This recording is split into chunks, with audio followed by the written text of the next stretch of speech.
የጨዋታ ማሟሻ ማሟሻ ከወዲህም ከወዲያም ለመንገርም ለመዘከርም ማሟሻ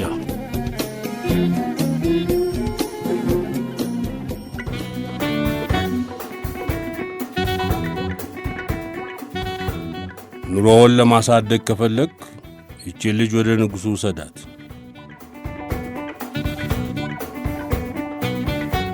ለሩ ሚኒሊክ ጠጅ የምትቀዳላቸው አንዲት ወፈር ያለች ደስ ያላት ሴት ነበረች።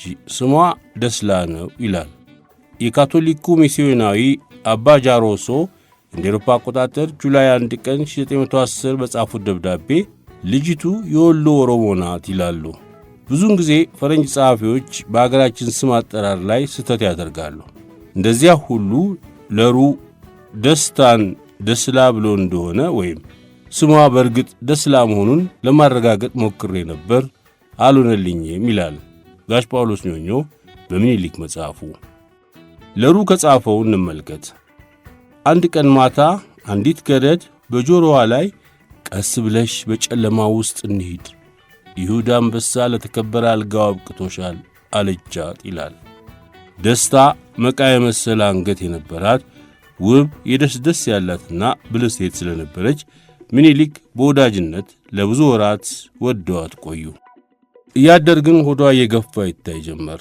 ነገሩንም ገልጣ ለንጉሡ ለመንገር ፈራች። በቤተ መንግሥቱ ያሉ ከሚኒሊክ ለመውለድ የሚመኙ ሴቶች ሁሉ ቀኑባት፣ እንዳትጠጋቸውም ያባርሯታል። ሚኒሊክ ወደ ሰሜን ዘምተው በነበረ ጊዜ በሌሉበት ከቤተ መንግሥቱ እንድትወጣና ዳግመኛም እንዳትመለስ ተነግሯት ተባረረች። ደስታ እያለቀሰች በእግሯ ሚኒሊክ ወደ ሄዱበት ወደ ሰሜን አቅጣጫ ብቻዋን ጉዞ ጀመረች። ወሯ ገብቶ ነበርና የመውለጃ ቀኗ ሲደርስ በጉዞዋ ላይ ልጇን ወለደች። የተወለደችው ልጅም የሚኒሊክን መልክ ይዛ በመወለዷ ደስ አላት። ስሟንም ሸዋ ረጋ ብላ ሰየመቻት። ሚኒሊክንም ለማግኘት ተቸግራ ብዙ ዓመት ልጇን ይዛ ስትንከራተት ቆየች። በየደረሰችበት ቦታ ሁሉ እንጀራ ጋጋሪነት እየተቀጠረች ልጇን እንዳይገሉባት ሁሉን ነገር በሚስጥር ይዛ ኖረች። ልጇ ሸዋረጋ የ7 ዓመት ልጅ ስትሆን እናቲቱ ደስታ በሕመም በ1889 ዓ.ም በነሐሴ ወር ሞተች። ከመሞቷ በፊት ግን ልጇን ጠርታ በሚስጥር እስክታድጊ ድረስ ማንም የሚሰጥሽን ምግብ ብይ፣ ካደግሽ በኋላ ግን ይህን በአንገትሽ ላይ በቆዳ ሰፍቼ ያሰርኩልሽን ወረቀት ለምታምኛቸው ሰዎች አሳይ፣ እሱም አባትሽ ማን መሆኑን የሚነግር ወረቀት ነው ብላት ሞተች። ሸዋረጋ 10 ዓመት ሙሉ በጠባይዋና በመልኳ በሁሉ ዘንድ ተወዳጅ ሆና አደገች። ውብ ጥርሶቿንና ውብ ዓይኖቿን ይዛ ለአንዲት አሮጊት ግርድና ተቀጠረች። አሮጊቷ በበቅሎ ሲሄዱ ተከታይ በመሆን ሲወርዱን በመደገፍ ታገለግል ጀመር። ወታደሮች ወደ ጦርነት በሚሄዱበት ጊዜ ግን የተቀጠረችበትን ቤት እየተወች ከወታደሮቹ ጋር አብራ መዝመትን ትወድ ነበር። በጉዞም ላይ ሰራዊቱ በሙሉ በአመሏና በመልኳ በሳቂነቷ ይወዳታል። ለአቅመ ሔዋን ስትደርስም አንድ ወታደር አግብቷት ይዟት ወደ ሐረርጌ ሄደ። አንድ ቀን ከባሏ ጋር ሲጨዋወቱ ባልየው አንገትሽ ላይ ያለው ድግምት ምንድን ነው ብሎ ጠየቃት። እሷም የእናቷን ምስጢርና አደራ ለመጠበቅ አልናገርም ብላ እምቢ አለች። ባልየው መስተፋቅር የያዘች መስሎት ጉዳዩን ለንስሐ አባታቸው ነግሮ እንዲጠይቁለት አደረገ። የንስሐ አባትየውም ያንን ክታብ ፈተው ቢያዩት ጉዳዩ ሌላ ስለሆነባቸው ደነገጡ። ባልየውንም ኑሮውን ለማሳደግ ከፈለግ ይህችን ልጅ ወደ ንጉሡ ውሰዳት፣ የእሳቸው ነች አሉት። ሸዋረጋ ከባሏ ጋር አዲስ አበባ መጣች። ጉዳዩም ከእቴጌ ጣይቱ ዘንድ ደረሰ። ጣይቱም እንዳዩዋት ልጅቱ ሚኒሊክን በመምሰሏና ጥርስና ከናፍሯ ደግሞ እናቷን በመምሰሉ የዚያች የተባረረች ገረድ ልጅ መሆኗን ወዲያው አወቁ። እንድትታጠብና ጥሩ ልብስም እንድትለብስ አደረጓት። አንድ ቀን ጣይቱና ሚኒሊክ ሲጨዋወቱ ጣይቱ ያስታውሳሉ፣ ድሮ ወደ ሰሜን በዘመቱ ጊዜ ያቺን የወደዷትን ገረድ ትተው ሄደው ሲመለሱ እንዳጧት ያስታውሳሉ ብለው ሚኒሊክን ጠየቋቸው። ሚኒሊክም አስታውሳለሁ እንጂ ለምን ሄደች ብለው ጣይቱን ጠየቁ። ጣይቱም ታሪኩን ዘርዝረው ነገሯቸውና ሴት ልጅ በወለደች በ7 ዓመቷ ሞተች አሏቸው። ምኒልክም አዘኑ። ጣይቱንም ልጅቷን እንዲፈልጉ ነገሯቸው። ይህኔ ጣይቱ ተነስተው ወጡ። ጥቂት ቆይተውም በብዙ ወጣት ሴቶች ታጅበው ተመልሰው ገቡ። ይህን ያዩት ምኒልክ ተቆጥተው ጣይቱ የነገርኩሽን ነገር ለምን እሺ አትይኝም? ፈልጊ ያልኩሽን ፈልጊ አሏቸው። ጣይቱም ፈልጌማ አገኘሁልዎት እኮ ብለው መለሱ። ምኒልክ ጣይቱን ተከትለው የገቡትን ወጣት ሴቶች ያው ጀመር። ሴቶቹ ሁሉ ተመሳሳይ ልብስ ለብሰዋል። ሁሉም በተርታ ቆመዋል። ምኒልክም ተነስተው እየተጠጉ ሲመለከቱ ያቺን ሸዋረጋን ከሰልፉ መሃል ስበው አውጥተው ትኩር ብለው አዩአትና ፈገግታዋ ሁሉ ልክ እንደ እናቷ ነው ብለው አዘኑ። ልጅ በማግኘታቸውም ተደሰቱ። እዚህ ተቀመጪ፣ ለአንድ መኳንንት ድርሻለሁ አሏት። በ1876 ዓመተ ምህረት ሸዋረጋ ለወዳጇ ሊ ተዳሩ። ወዳጇ ሊም አልፈልግም ብለው ሸዋረጋን ሲፈቱ እቴጌ ጣይቱ ተናደዱ። ምኒልክ ግን አልተናደዱም። በኋላም ወይዘሮ ሸዋረጋ ለወሎ ራስ ሚካኤል ተድረው በ1888 ዓመተ ምህረት ጥር 25 ቀን በወረ የመኑ ተንታ ውስጥ ልጅ ኢያሱን ወለዱ።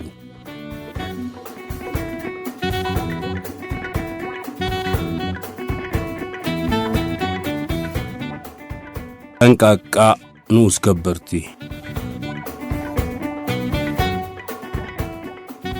በአብዮታዊ ሰደድ ስም የተመሠረተው አብዮታዊ ድርጅት ብዙዎቻችን እንደምናስበው በመለዮ ለባሹና በደርግ አባላት ውስጥ ብቻ እንዲሠራ ታስቦ የተቋቋመ አልነበረም።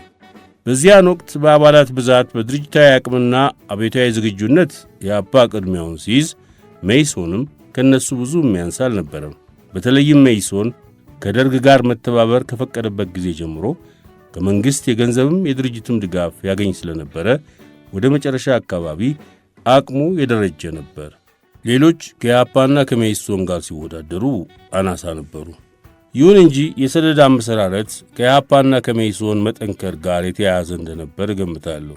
ኢህአፓና መኢሶን በሰራዊት ውስጥ አባሎቻቸውን ለማብዛት በነበራቸው ትጋት ብዙ አባላት በማፍራታቸው ደርግ ብቻ ሳይሆን አናሳዎቹም ድርጅቶች በተለይም የወዝ ሊግ ተረብሸው እንደነበር ትዝ ይለኛል። እርግጥ እነሱም እንዳቅማቸው በሰራዊቱ ውስጥ ለመስረግ ጥረት አድርገዋል። በተለይም የወዛደር ሊግ መስረግ የፈለገው በራሱ በደርግ ካድሮች አማካይነት ነበር። ስለሆነም በሰደድ ስም ደርግ ህቡ የፖለቲካ ድርጅት እንዲያቋቁም ምክሩ የመጣው ከወዝ ሊጉ ከዶክተር ሰናይ ልኬ በኩል እንደነበር ይነገራል።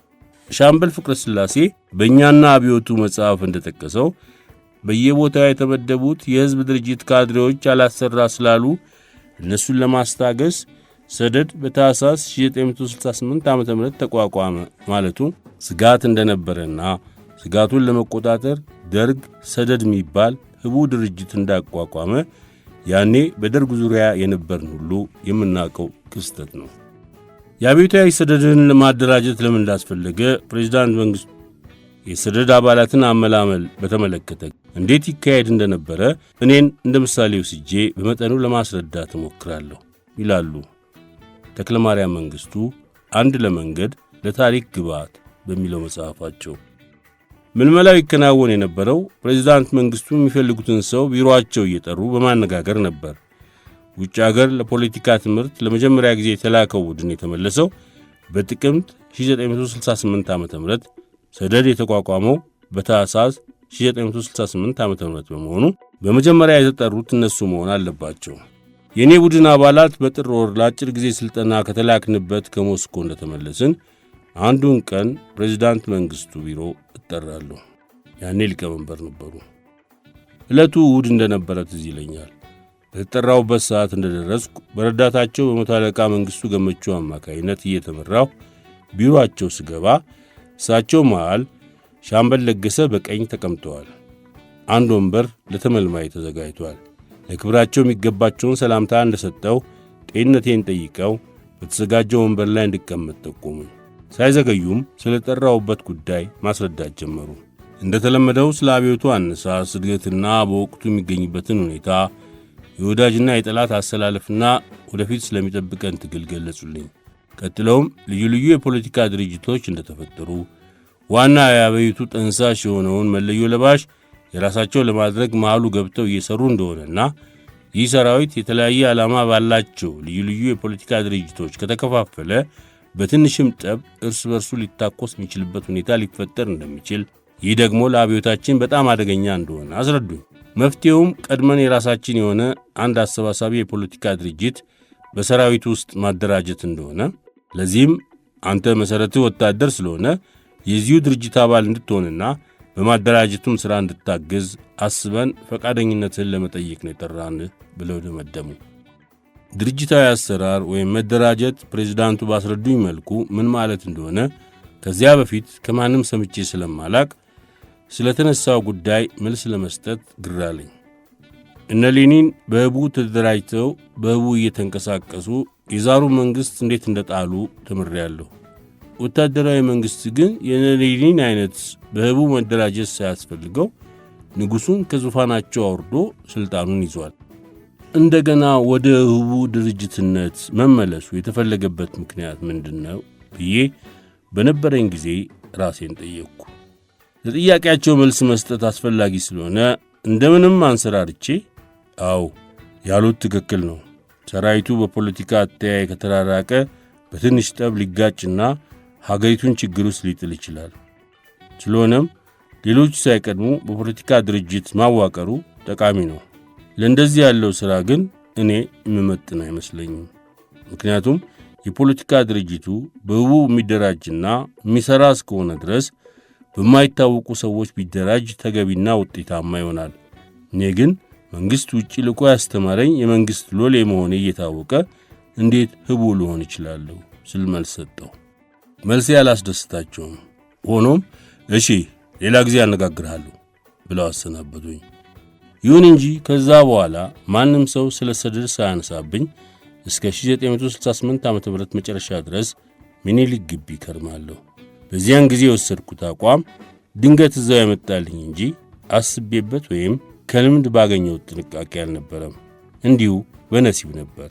አቋሜ ጠንቃቃ ንዑስ ከበርቴ የሚል ስም ቢያሰጠኝም የኋላ ኋላ ግን ጠቅሞኛል ይላሉ ተክለማርያም መንግሥቱ አንድ ለመንገድ ለታሪክ ግባት በሚሰኘው መጽሐፋቸው።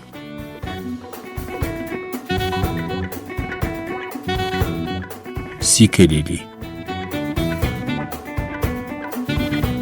ደቡብ አፍሪካ ለረጅም ጊዜ ጥቂት ነጮች በብዙሃን ጥቁሮች ጫንቃ ላይ ሰፍረው የሚኖሩባት ታላቅ የቀለም ልዩነትና ጭቆና የጠናባት አገር ነበረች። ይህን በአገሪቱ የሰፈነ የአፓርታይድ ሥርዓት ለማስወገድ ታላቅ ትግልና ተጋድሎ ሲደረግ ቆይቷል። አያሌ መሥዋዕትነት ሲከፈልበት ከርመዋል። በኋላም ፕሬዚዳንት ዴክላርክ የተባሉ የመጨረሻው የአፓርታይድ ፕሬዚዳንቷ ኮትኩቶ ያሳደጋቸውን የአፓርታይድ ሥርዓት ከላይ ሆነው ይንዱት ገቡ። ከታች ደግሞ እስር፣ ስቃይና ሞት አይፈሪዎቹ ልጆቿ ይጋደሉላታል። በጸረ አፓርታይድ ትግል መሪ ድርጅታቸው በአፍሪካን ናሽናል ኮንግረስ ANC ዙሪያ ተሰባስበው እንደ አውሮፓ አቆጣጠር በ1990 ፌብሩዋሪ 2 ቀን ፕሬዝዳንቷ ዴክለርክ በጸረ አፓርታይዱ ድርጅት በአፍሪካ ናሽናል ኮንግረስ ANC ላይ ለ30 ዓመታት ያህል የነበረውን እገዳ እንዲነሳ አደረጉ። በዚህ ዕለትም የኤንሲና የደቡብ አፍሪካ ትግል መሪ ትልቁ ኔልሰን ማንዴላ እንደሚፈቱም ተናገሩ። በመጨረሻም ታጋዩ ኔልሰን ማንዴላ ተፈቱና እገዳው የተነሳለትን ድርጅታቸውን ይዘው በምርጫ ተወዳድረው በዴክለርክ እግር ተተክተው የደቡብ አፍሪካ ፕሬዝዳንት ሆኑ። በደቡብ አፍሪካ ለ30 ዓመት ተጥሎ የነበረው እገዳ ከኤንሲ ጫንቃ ላይ ከተነሳ 36 ዓመት ይሞላዋል። ሲኬሌሌ